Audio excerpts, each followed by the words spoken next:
Hi, I want to welcome you to the Other Worlds Virtual Orbiter. This is Artist Depiction, Series 2.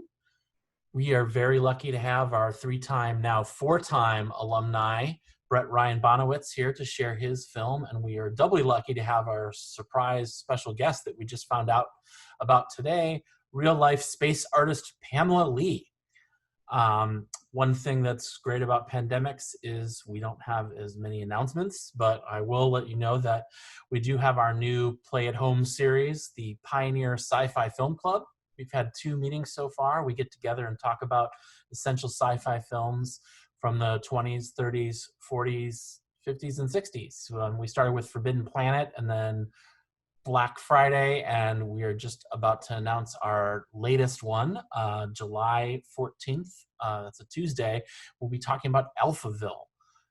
If you've never seen Alphaville, it's a perfect excuse to watch the film. You watch the film on your own and then come to the Zoom discussion session where we just sit around and talk about the film and what we loved about it.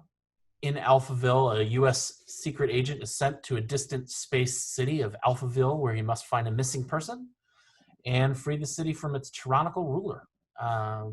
Anyway, it's a classic sci-fi. If you've never seen it, it's a great excuse. And that will be July 14th.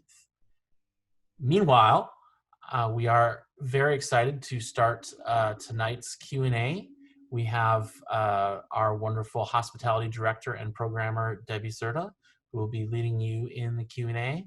And she'll have a bunch of questions herself, and then feel free to ask questions in the chat box, or you can call them out after we start with a couple questions of our own. Anyway, this is a really exciting film. I'm so happy that we were able to feature it. We did the world premiere of Series 1, and I had the great fortune of being a producer on both this film, that film, and Brett's first documentary, Closer Than We Think. So it's really fun to watch Brett evolve over the course of his career and to be a source for all things Brett and all things artistic and sciencey and spacey.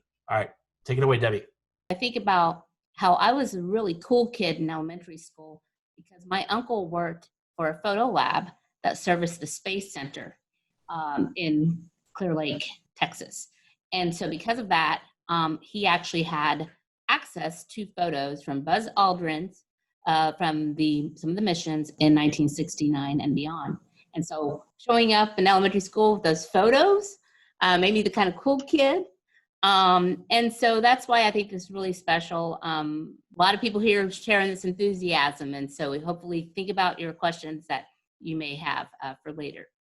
So to start this out, because some of you may have not been familiar with Brett's work before this and Artist Depiction, my first question to you, Brett, is can you talk to those viewers who hadn't been familiar with the series before? Just kind of speak to what sparked your interest. Sure. So I guess this all began with interviewing Rick Gaitis and Sid Mead for Closer Than We Think. So that was a previous documentary I had made about Arthur Radabaugh, who was an illustrator in Detroit in the 1950s, I guess primarily. Well, really 30s through the 50s. But either way, there was no video or audio of him to discover after years of research, and still to this day I haven't found anything, and I'm still like quasi on the lookout for it. And so as like an outgrowth of that, and talking to Rick and talking to Sid, I was like, is there something in here of like being able to have like these oral histories and a way to try to present it in some ways? And I was at the NASA Ames Research Center talking to their archivists specifically about Rick's work. And then, like she had, I'm trying to remember, her name is April Gage and Lynn Albach, I think was the other. They're in the special thanks of Artist Depiction if you look for their names. But they're wonderful archivists down at NASA Ames. And one of them, I can't remember, I think it was Lynn or April, was, kind of mentioned, if you ever wanted to make a film about people doing, space art, like, here are some names. I was like, just give me all the names that you have, of like, who do you have art for and everything else. And we kind of began there. So I re-interviewed Rick. I interviewed Don Davis, and then Charles Lindsay was a suggestion of hers for Series 1. And then, the shape of the series came from initially doing the interviews and then being like, well, we could do something where we just talk about NASA space art more generally, and then kind of have them in like 2-minute little snippets talk about stuff, and what's in common, and everybody will talk about Chesley Bonestell or something, and that'll be a section, and we'll do it like that. And I felt like I had seen that, and not necessarily about space art, but I wanted to do something different with the form of it. So I thought if I could give each of the artists their own time, where no one would come on and say, well, Pamela's my favorite artist, and like she's always been an influence and she's influential in this way, but to hear it directly from her, if you go down the road, 200, 300 years from now or something, I hope that this still exists and exists as like this, oral history of these artworks, so that, someone in a museum hundreds of years from now might, look at that artwork and be able to actually hear her speak about it, as opposed to just it remaining, just a name, kind of written down in the corner. So that's a roundabout way of how that all kind of came about. I like how I think there was a reference from one of the artists who spoke about how important it is not to do away with, with previous work, right? Because that's what people thought at that time. Like talking about Mars and the colors and that, and it's the idea of don't discard it because we want to know what people's visions were. Right. Yeah, I do think that is an important aspect, what I mean, to preserve, what did we think at that time? Why did we think that? And then also the work is, beautiful. So like you want to preserve that too. It's, it's awe-inspiring. Whether or not it's accurate to today, is a whole different thing from when it was painted. It's a time capsule in that way too. Well, I think you've really effectively captured that by speaking to your artists. In regards to that, we're not just talking about archival images and artifacts. We're actually speaking to what people's mindsets were and such, which I'll definitely want to talk to Pamela a little bit about that here in a moment. But so, can you speak a little bit in regards to, did you find a little bit of an evolution between Series 1 and Series 2 as you worked through this? Yeah. Definitely. Series 1 took a while. So we kind of shot that like while I was still working on Closer Than We Think, like still very much in the middle of it. So I worked on, I think the Don Davis one was the first one that I edited, and it took me a long time to find the shape that worked for it, and worked for the series, to kind of break it into these vignettes, and that it didn't necessarily have to have, like a, here's my life and here's the, here's what I'm doing today. And it didn't necessarily have to fit a certain, shape, so that was the thing that kind of, gave it its shape, is that it could be anything, that I could go off of what the artist says and then shape the episode around that.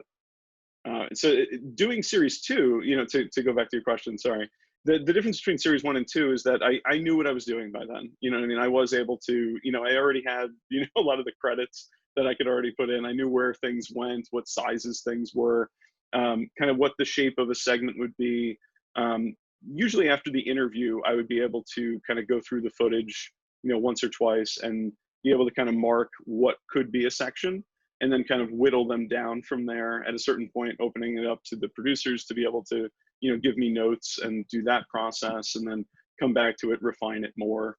I should mention, actually, with regards to music for the second series, I worked with Martin Kennedy, who's in this band All India Radio, who does this wonderful music that is all throughout Series 2 and in the Rick Gaitis episode of Series 1. And he just gave me a lot of music to use. So I was able to actually go in and basically temp it with the music that we were using. So that was a wonderful way to cut down on time, and also just to play around with it more, to not have it composed specifically, to a certain beat, that I could play around with it, make it fit the music, make it, not fit the music if that was right, and just, go from there. It was editing. It was a lot of fun doing it for Series 2. Well, I think that really shows in the series in regards to the fact that I felt like you're watching something that's very visually stunning at the same time. that you have the soundscape that is just evolving as well. And I think a very good point that Don just made, in a way, it's almost like you're sculpting. You're sculpting something together between your visual imagery and the score, the sound as well. Yeah, yeah. And I mean, that's, you know, that's the fun of it, you know, to try to find like the right music that fits with the artist that we're dealing with. You know, what's the tone? Where are we? You know, like I love the idea of being able to use cinema to communicate, you know, being in a far off place, you know, like to try to get like as close as you can to that feeling by being able to look at the art and hear these sounds. And then also to be able to hear the artist over it, you know, like I feel like it's a very intimate experience. Well, that was just really very well done. I thought it was very, very nicely done. Brett, can you tell us how you met Pamela? I'm trying to think. I want to say it was going through Don Dixon, who I've still been trying to get for series 1, then series 2, and I don't want to, you know, just keep emailing him because I think it gets to a level of harassment at a certain point. But he has no desire to participate. But he was great in getting me contact info that then connected me. I believe that in Pamela, let me know if this isn't quite right. I believe then led to talking to Bill Hartman, and Bill Hartman, of course, knew Pamela and was able to get me in contact with Pamela. And that ended up, you know, that was kind of how I got to her. I had been trying to contact her for a few years, but she was pretty elusive to track down in every kind of way that I was trying to find didn't pan out. Wonderful. Well, Pamela, I'd like to ask you a few questions now as well, if you're ready. Yeah. Nice. So wonderful to meet you. Thank you for being here. Meeting you. Yeah. So you spoke a bit about what sparked your interest in, and you talked about Sputnik and that. But can you speak a bit more to during the time when you're doing work or you're being an artist in touch to the landscape, and kind of set the stage for us in regards to sort of what was going on at that time with Biden's program. Not all of us are baby boomers and Gen Xers and such. So, Well, you're cutting out just a little bit. Probably I am too. Not much bandwidth out where we are in the desert, but no, I think I told Brett that somehow my father's Buck Rogers dreams kind of influenced me. I became interested in science fiction primarily. And as far as the science or the actual space program, that occurred when I went out, as you know, in the film, and saw Sputnik cross the sky for the first time. And that was when, okay, we can actually go out there. There's a way to get out there eventually.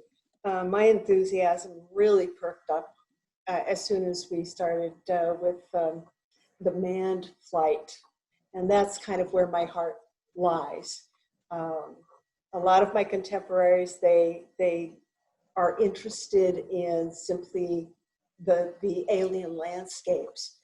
And I guess it's a little bit of a sociologist in me. I'm interested in the landscape, but I'm really interested in the relationship that is inspired by the landscape on the human that is in that environment. You know, we evolved from this planet. There is nothing out there to which we're prepared for. Even Mars, which is probably one of my absolute favorite places, it would be very difficult to colonize and survive there. It is so completely different than this Earth. So how it affects customs, viewpoints, socialization, all of that is also interesting to me. For instance, a simple thing like, what are the rituals that would evolve that had to do with if you lost a member of your party or a family member? You know, how do you handle burials if there's no microbes essentially there to deal with the body? You know, does it change that whole ritual? And no matter how far we've come along as a social being, there's still these really early rituals to which we cling that seem to be part of the human makeup. So yeah, I'm interested in other worlds. I'm interested in how man reacts to it, and that's pretty much where my heart lies. So I want to bring something up that was mentioned in the film. I'd like to hear you speak a little bit more about, and that is, my understanding is that when you went to Russia, it was during the time of Glasnost. This is when it was the end of Cold War, and we had, this is now when the Soviet policy is trying to be an open discussion and transparent discussion of social and political issues. How did you start the program? My understanding is you are the one who initiated this program to have an exchange with Russia. The exchange with Russia was basically my last trip over. The first trip was in 1986, and I had been invited by the Young Astronauts Council. I don't know if you remember, but it was something that was sort of formed during the Reagan period. And he actually, the Young Astronaut Council was created to inspire the youth to, study sciences, study mathematics, the whole business. But it also became, I think, a vehicle of reaching out to an adversary. Prior to the early 60s, the Soviet Union was behind the Iron Curtain. There was no real communication, or very little communication. So it was interesting to be able to spend about 5 years going back and forth, because that was a period between Glasnost and Perestroika, and then eventually to the fall of the Soviet Union. My first impressions of the Soviet Union is it was so alien to me, kind of growing up in the US. And however, on further trips, I had a chance to, when you have an opportunity to have a sort of a one-on-one contact with other artists, artists sort of share the same language. You found people that you enjoyed. You're still politically diametrically on opposite poles, but you found people that you had common ground just on a humanistic level. And so I was thankful to have experienced that. The last trip was in 1991. Oh, excuse me. Yeah, it would be 91. I had managed to arrange an exchange of artists between the Soviet Union and the NASA artists. And so it was actually, the union was starting to fall apart when our group went over. But it was amazing. Went to Baikonur, watched the launch, saw the training facilities, and plus just the fun of being in Kazakhstan.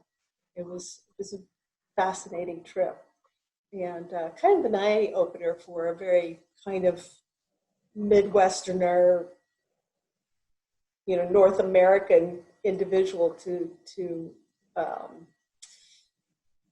encounter what, as I say, seemed almost a very alien kind of culture. One example, I started to learn Russian so that on the trips I would be able to speak a little bit with my hosts. And I learned from my instructor that there are straight translations for various words, but the meaning is cultural. For instance, when we say hearth, Americans, this has a lot more attached to the word because it means home, family. It has a lot more meaning than just something in front of a fireplace. The equivalent word in Russian is chair. So even if you try and speak the same language, you're not really totally communicating, which kind of makes you think about if we did encounter another an alien species, exactly what would be the challenges in communication, other than just a straight translation. That's a good segue, Pamela, into I'd like to ask you about a few challenges that I think you spoke about in the film, and then also talk a little bit about the past, but then we'll talk about the future too. And that is challenges as an artist, as a female in that realm. How were those challenges? How did you overcome those challenges? Yeah, it's. I think I told Brett that I really felt as if I didn't have challenges per se because of some kind of prejudice of, a gender prejudice, as much as males and females were evolved differently. And so we almost have a different perspective, a different language nearly. We complement each other, but sometimes, particularly when I was working for an agency, it felt that I was part of a boys' club, trying to navigate a boys' club. My way of dealing with it is I knew what I wanted to do, and that would mean going freelance, and that was the path I chose. Mm-hmm. It was less secure in terms of income, but it gave me maximum freedom to make my own decisions. If I really loved a job and I wasn't going to be getting equal compensation, I'd either ask for equal compensation in terms of payment, or I'd let go of the job, or if I really loved it, I just did it because I really loved it, and accepted what came. So it's sort of a dance. We each have our purpose. Because of that, as far as our space program is concerned, I've always had the feeling that until such time as we reach a point where we have family units, in other words, husband, wife, overcome the issues with childbirth, but have family units go out to space, we're going to be trapped as in the category of tourists rather than citizens of the cosmos. So, we've got a place there. That's a really wonderful outlook. It's something I had never really thought about until you stated that. So I like how you come back often to the humanistic aspect of it, which I think Brett's done a wonderful job in portraying with the stories with these different artists that have been depicted across the series. That was not an intentional pun, believe it or not. And I was not talking to you, Siri. Sorry about that. So in regards to challenges, what do you have to say as far as technology? Do you feel that, I understand that your approach is different than other artists, but do you feel that the technology of digital art is something that is bad, or is it just? It's gotten very good. It's very alluring. What can be done with the software now is amazing. When I started playing with it, it's addictive. It really is. At that time, the algorithms weren't as sophisticated. So working with a computer I didn't enjoy it as much as pushing paint around with a brush. I think I would like, I always wanted to get into digital painting, but I didn't have I didn't feel that I had the control over it. It didn't translate into what I was looking for. It probably does now. It's a pretty amazing medium. So wonderful.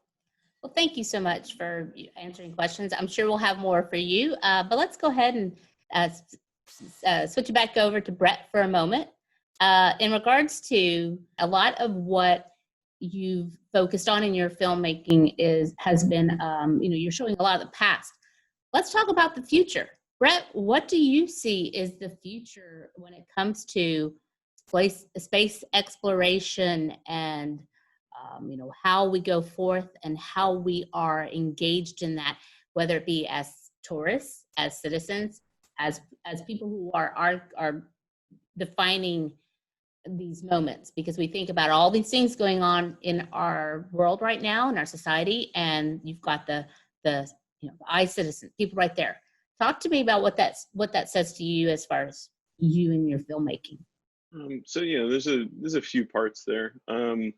In terms of like looking to the future, I feel like I've now spent nearly half a decade digging into the past through a number of different artists, and I even have like an upcoming thing that I'm working on that will again go into the past, and I want to try to look at it in a different way that actually involves the idea of the future. So I might actually talk a little bit just about this whole idea of the future thing, because it'll get a little weird. I'm sorry, but that the future is actually a moment that doesn't exist.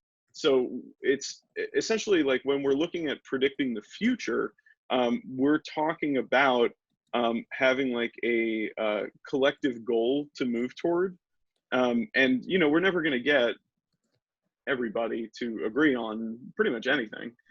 So to build something on the moon or build something on Mars, and I do think that this artwork throughout the series is inspiring to make others look at it and think of what could be possible. In terms of what is actually possible, I've become fairly pessimistic over the last 5 or so years, and that could turn around. I don't know. I'm certainly inspired when I look at all of this artwork, and I think Pat Rawlings talks about this idea of doing 10 different lunar landers and wishing that maybe just the first one he did one and then we were there and that was it, but to kind of keep doing it. And we had this sequence that I ended up cutting because I don't know, I tried it out and it didn't work, but I'll talk about it here, where Pat had talked about it doesn't matter like who's the president or what's going on, and how it keeps moving over and over again. And I had tried finding this like sequence of, I think pretty much from like Reagan on, every president has talked about, we're going to build something on Mars, we're going to build something on the moon, and then they're not president anymore, and they never fund it anyway, and it it becomes a little depressing to look at. But certainly like what the two very rich white guys are doing, Jeff Bezos and Elon Musk, tourism definitely I think will be very alive within our lifetimes. I do think, looking at something like an actual space settlement or something might be really pretty far down the road, unless one of those two people, one of them being the richest person in the world, becomes absolutely adamant about going and then just kind of forces it to happen. I don't know that any single government outside of China has really kind of the stick-to-itiveness to actually get there in any small timeline. I don't remember what the second part of the question was. If there was a second part, I don't. I'm sorry. I'd like to open it up to our attendees. So if you would like to ask a question, you can ask a question. Let's try to, let me see. I know that we do have. I'll jump in. Is that all right? Yes, Don, you have the floor. Okay, Don, you have the floor. yes. So, Brett, listening to you, and I've even done a couple of Q&As with you. Yep. You seem very passionate about preserving history, and especially history that, like, if you don't preserve it, it's not going to be preserved. So, in addition to being a filmmaker, do you sort of think of yourself as a historian, or do you think of yourself as a futurist? And can you be both of those things? Oh, that's a really good idea. I like the mixing of those terms to be like this futurist or a historian futurist. I guess you'd have to say it in that order. I don't know. Certainly the future interests me. I mean, I think that's fairly obvious. But also being able to look at history interest me as well. I don't know. I personally like really enjoy these like informational deep dives that I have to do into the artists or into, for Arthur Radibon, Closer Than We Think. I, had to look a lot at just what the United States was like after World War II and how that shaped Arthur Radibon. And so, I mean, I wouldn't call myself a historian. I mean, primarily I would just call myself a filmmaker. And, I say filmmaker just because I move between, fiction and documentary. And I want to continue to do that, for the rest of my days, just to kind of float between both of those. I don't know. No, I would say no. I don't consider myself a historian. Well, you're preserving the history. Oh, absolutely, yeah. And I'm happy to do that, and making sure, obviously these get edited down, into, something that's pretty bite-sized. But, I preserve the entire interview. It's there, like if, I don't know, 50 years from now, another company wanted to, we can only find one interview with Pamela, maybe it could be, used and unearthed and seen, or with Don Davis or Rick or, anyone else. Like I do want them to be available and accessible for people to discover them. Would they be somewhere where other people could see them as now instead of later? Yeah, well, I mean, we have to try to make a little bit of money off of the series. We do have the first Don Davis episode is up on YouTube now. Anybody could just watch that, and hopefully that gives you a little bit of a taste of the series, and maybe you want to rent or buy the rest of them for now. But certainly I could see, the rest of the series in time, moving over there as we continue with it. By the way, you're speaking to Doug Forrest, who's also astronautical artist, and a very fine one. So, nice to meet you. Thank you. Which brings me to my question, which is, I'm wondering, Pamela, do all of the space artists know each other? Do you compare notes? Have you gotten to kind of talk about your own journeys and issues that you've had with NASA or support each other? Yeah, as a matter of fact, we have a listserv where we keep in touch with each other. When we first started out, there were 8 of us, that 2 in particular, Mike Carroll and Kim Poor, had this vision that the genre should be legitimized as a very special genre. There's fine arts, there's abstract art, but then distinct from everything else, there's the astronomical art. And so we put together an organization. We're part of the founding members, and since then, I think that there's over 23 countries represented within our group. And there's kind of constant exchange of ideas and critiques and discussions that go between all of us online. So if you ever want to check out that site, that'd be rich territory to find other artists. Keep you busy for the rest of your life. But yeah, like I say, Doug Forrest is. How long have you been with the IAAA? Since 2015, 2016. Yeah. So you're one of the newer members, but gorgeous work. Thank you. Well, I like your stuff. Well, you were a founding member of that organization, weren't you? Yes, there were, like I say, 8 of us. And this actually evolved out of Bill Hartman, who's also part of this second season. He, because of his books on astronomy, he would get together with different artists and sometimes commission some of their work. And he thought, what a great idea it would be if we all got together and went over to Hawaii, which is a great analog for so many different planets, and just studied the Earth features that are close analogs to other world features. And we got to know each other. There was an instant rapport. We all were enthusiastic about the same things. And we decided, okay, it's time. This is like the cowboy artists of America.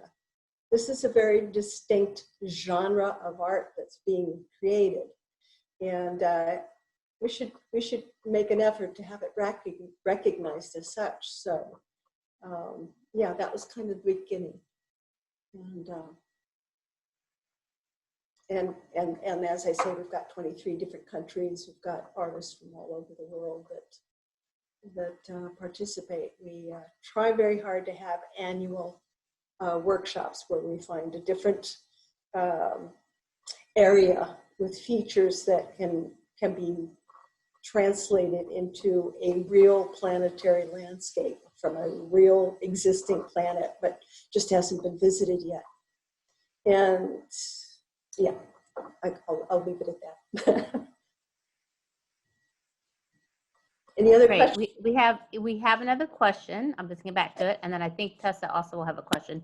But Krista had a question in regards to, was there ever a time, and this is actually a question for Krista, and I think I'd also like to hear from Doug too. But the question is, was there ever a time when you illustrated something in space before photos were taken or available, and you feel your art predicted reality? Oh yeah, that's the whole point, is to basically take the information from various probes and translate it into a visual. Especially the early missions, there was no interest in photographs whatsoever, and so you'd get this material coming back, you know, in a series of numbers, essentially, that would need to be translated. And some people were very successful at interpreting the information. Some not so much. They may have been influenced more by what they assumed was going to be there. But yeah, I've had paintings I've done where it ended up being correct. When at the time, one of them is a painting of a comet nucleus, and basically I had put in some features that this was for Time Life Books. The features, Time Life Books actually had a consulting scientist talk to me about it. He said, no, it wouldn't be that way. It wouldn't be structured that way. It's basically just a big, dirty snowball. That's all it is. And so I ended up revising that painting to what the scientists recommended. And after we started having the photos come back from I'll have to be corrected on this, but from the comet, you know, a few years back, the features that I predicted were in fact correct. And comets aren't just snowballs, dirty snowballs. There's just amazing features. Doug, can you speak to that question? I know that you did a lot of Apollo, a lot of the artwork you had done was around the Apollo missions, correct? Oh, you need to unmute. Yeah, that's better. Yeah, I don't do too much other than the Apollo stuff, actually. So I have been focusing a little bit more on trying to do stuff that wasn't photographed, but it's all in the Apollo missions, and it's mostly from word of mouth from the astronauts. Is where I've gotten a lot of the actual inspiration for the ones that I've departed from using photographic reference. But I mean, I'm nowhere near as prolific as the likes of Pam, who I'm not. I've never painted a planet we've never been to. It's not been my thing at all. I'm really quite firmly focused on the Apollo missions, and there's still a lot to tell on those, which you know, I've got a lot of stories I want to tell, and they take time, and there's only so many hours in the day. But yeah, I mean, that's why I love Pam's work, though. I love the landscapes. I think the first time I ever realized that I was actually looking at one of Pam's, because I met you in 2014 at the first Space Fest I went to in Pasadena, and I'd seen your work online, but you know, once I got to know you, I was like, oh wow, love this stuff. And I have like the Ben Bova book, and when I saw that big, the painting of the landscape looking out across the valley, it was very impressive, and I thought, oh yeah, I like that stuff. But I that's just not my kind of art at all, that I do. I mean, although I've thought about it, using some of the LRO material. I've considered doing some stuff that's not factual as far as something that actually happened, but just based on real places. But yeah, no, I don't have the same kind of experience as Pamela by any means, because I've only been really doing this although I've been drawing my whole life, I haven't been doing the space art too long. I really only started doing it, I think, in 2010 is when I really started focusing on it. Even although I've been interested in Apollo and the space industry in general my whole life, because I mean I grew up watching that stuff. But yeah, it's a different. We all come from very different backgrounds and methodologies and. Well, that's kind of what's interesting about our group. Absolutely. I was just going to say that's what makes it great, and it's really fun when we do get together, because you're always looking at something new, and it's great. It's very inspiring. You know, I think the one thing I did enjoy about the landscapes is the early ones is we just didn't have the photographs, and the ones we had were not that good. We knew those places existed, but we just didn't have the visuals. And NASA, what really wasn't, I don't think it was until, was it Apollo 8 where we got the Earthrise photograph? Yeah. And it just let the world on fire. People were so amazed by it that I think all of a sudden it's like, okay, well, maybe we should start taking more photographs. And the later probes have been very good about that.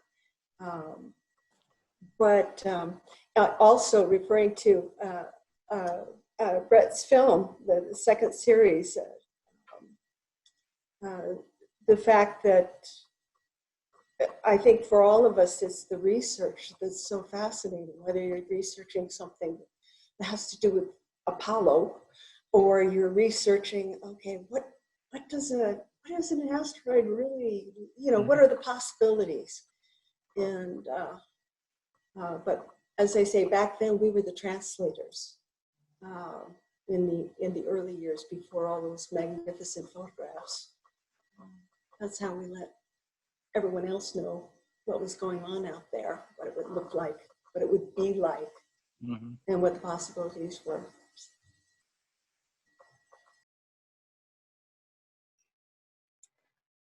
I mean, a good example of that. Dave Scott told me stories of why he did the stand-up EVA on Apollo 15 was, and I thought it was because of the geology training, but he told me that the real reason was that they did it was because they were the first to take the lunar rover. He did it to see if there was going to be obstructions for them driving the rover around, because the only photographs they had were from orbit, and they couldn't tell the size of the rocks from that distance. The resolution just wasn't enough. So that he insisted on doing that stand-up EVA. Yeah, well, that and no atmosphere. So basically, what is in the far distance is just as in focus as nearby, and the extremes of light and dark.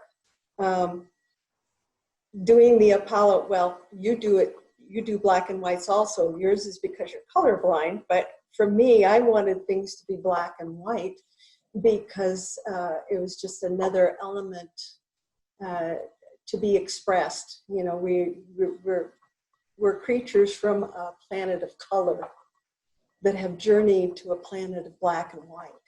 And the contrast is kind of amazing, and like I say, from my perspective. Well, I think that's just really fascinating that y'all have that connection, because there's this idea of thinking about how people are differently abled. And the fact that something that I was amazed by was when Pamela had said, I only actually could see in 2D, that it wasn't until you saw Sputnik go over that you were able to have, that was like this moment, this aha moment for you.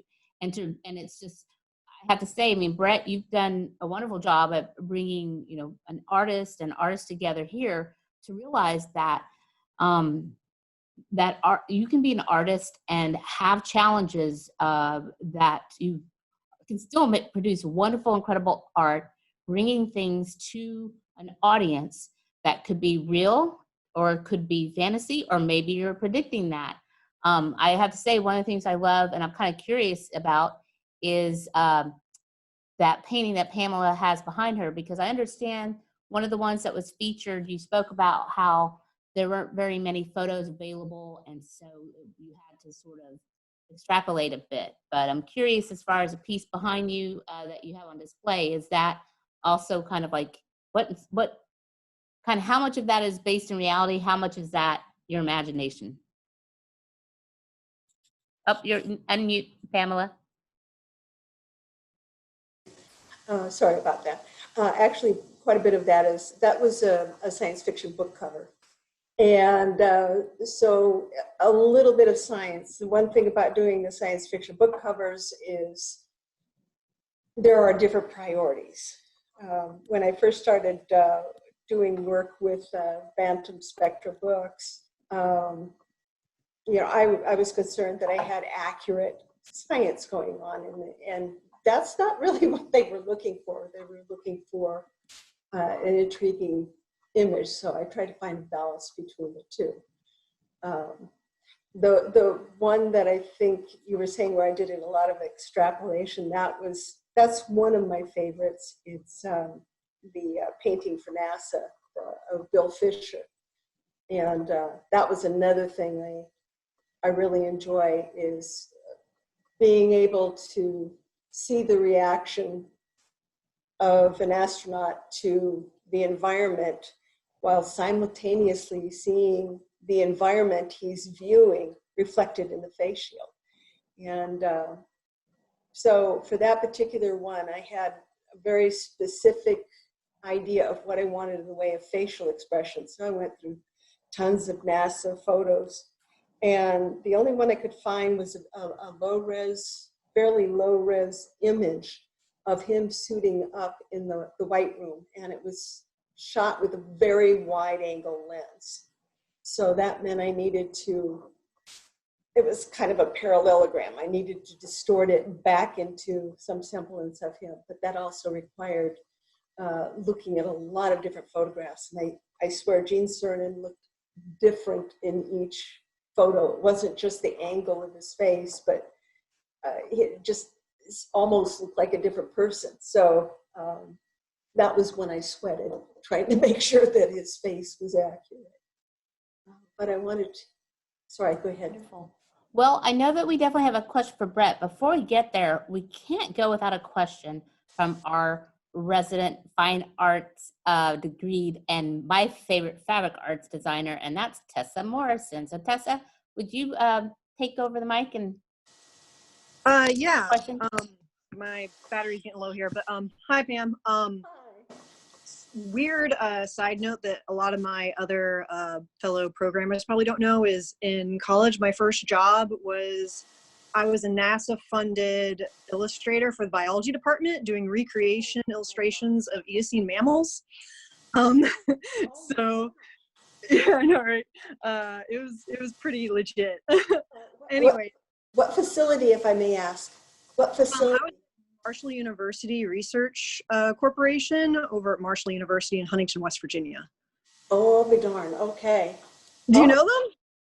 I think I did a show ages and ages ago over there, and there was a little film done at that time, an interview. But that's amazing. I might have been working in the lab sifting through matrix for fossils, but anyways, yeah, my question was, besides doing illustrations of space pioneers and astronauts and explorers, what are some of your other favorite things to illustrate besides that, and like the lights and darks of various terrain? All within the space realm, right? Within the space genre. Yeah, just like what's your favorite things to draw, and even outside of that, sure.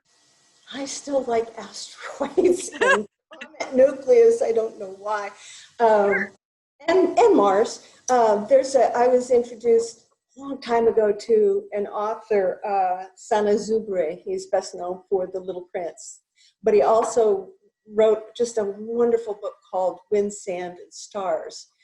He was a young man, a pilot, and him describing flying over the ocean and basically through a series of water spouts coming up, like tornadoes. And that immediately made me think about all of the dust devils going across the Martian terrain and how it blows that reddish soil away and exposes the black underneath. And so they leave, these weaving trails of black going across the red plain. And so every time I think of that, that's something I want to do a painting of. I haven't quite figured out exactly how I want to compose it, but some of the geological phenomena is beautiful. Like I say, I think most people kind of yawn about when it comes to asteroids, but I keep thinking of them as they're the beginning of planetary bodies. I mean, they start out as an accretion of material from the Big Bang, and they're also the end of planets. Like our own, Bill Hartman, who's in this film, came up with the theory that basically our moon was a body that was developed out of all of the debris when another planetoid crashed into our early Earth.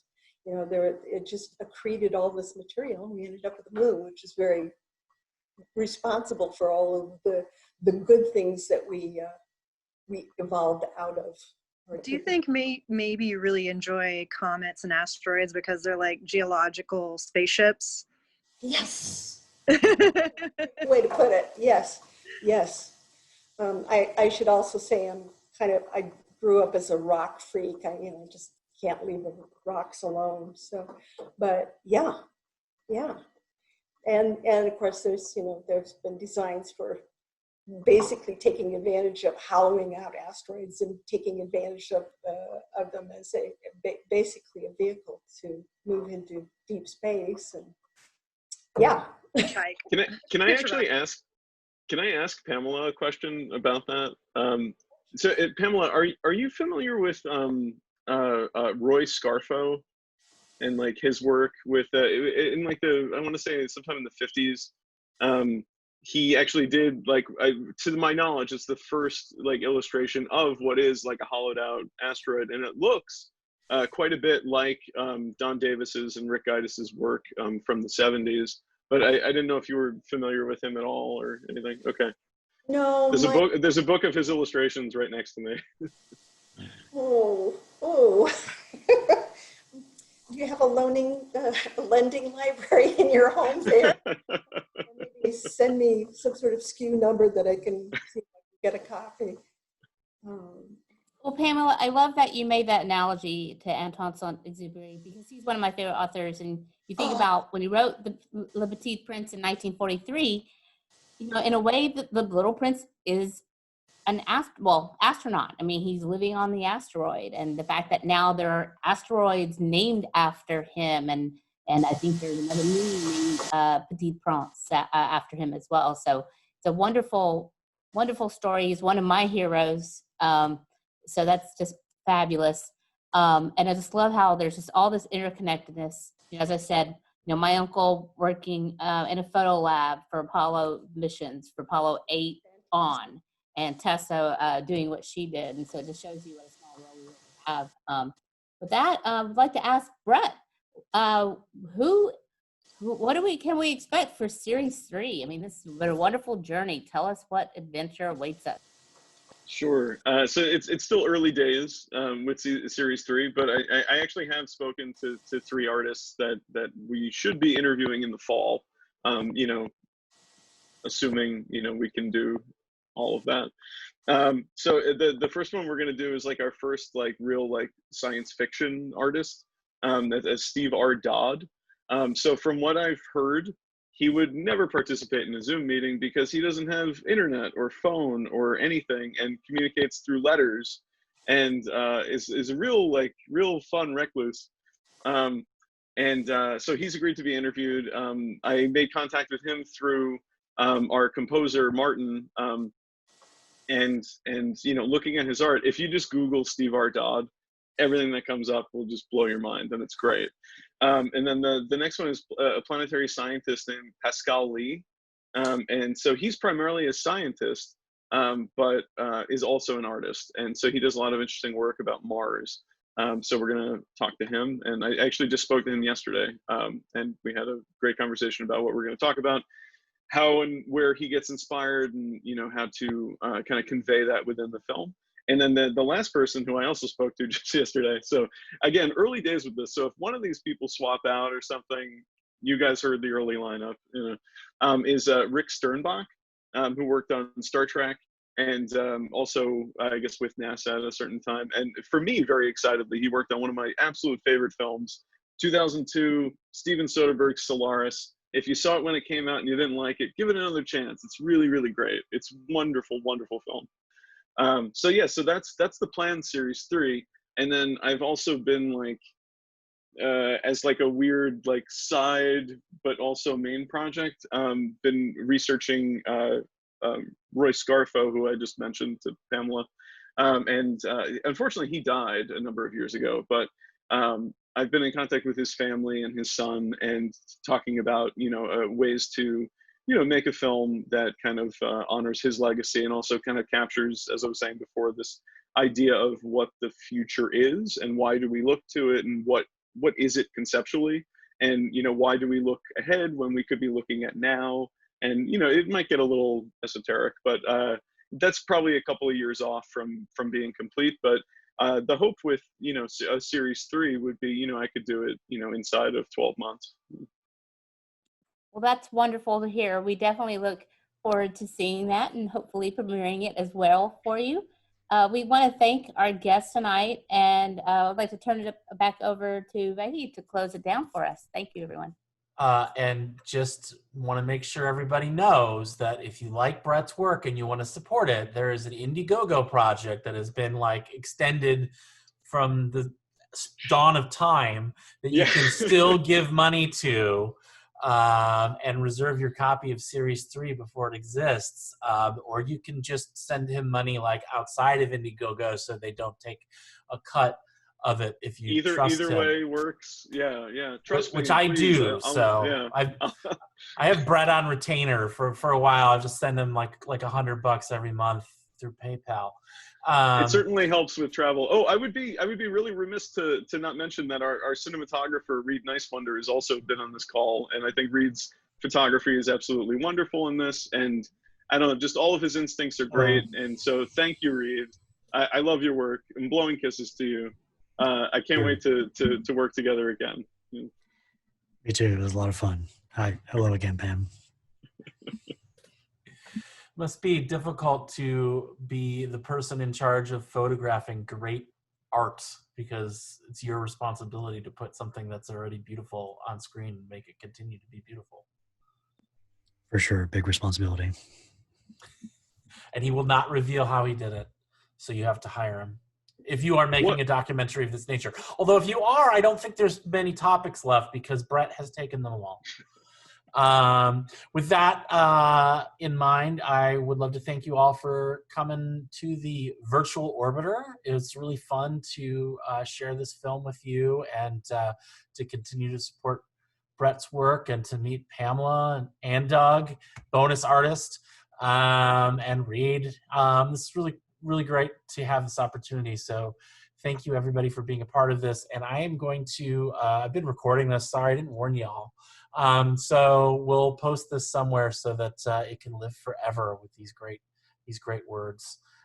Thank you so much. And if you are not already like following us on Facebook, please do that, because it is probably the best way where you'll find out about events. We also have a mailing list. You can sign up on our website, www.otherworldsfilmfest.com. But if you get close and you write film festival or fest.com, it all goes to the same place, because I buy every web address that I can think of. So anyway, have a great night. Thank you again, Brett. Thank you, Pamela. Thank you. Thank you. Thank you.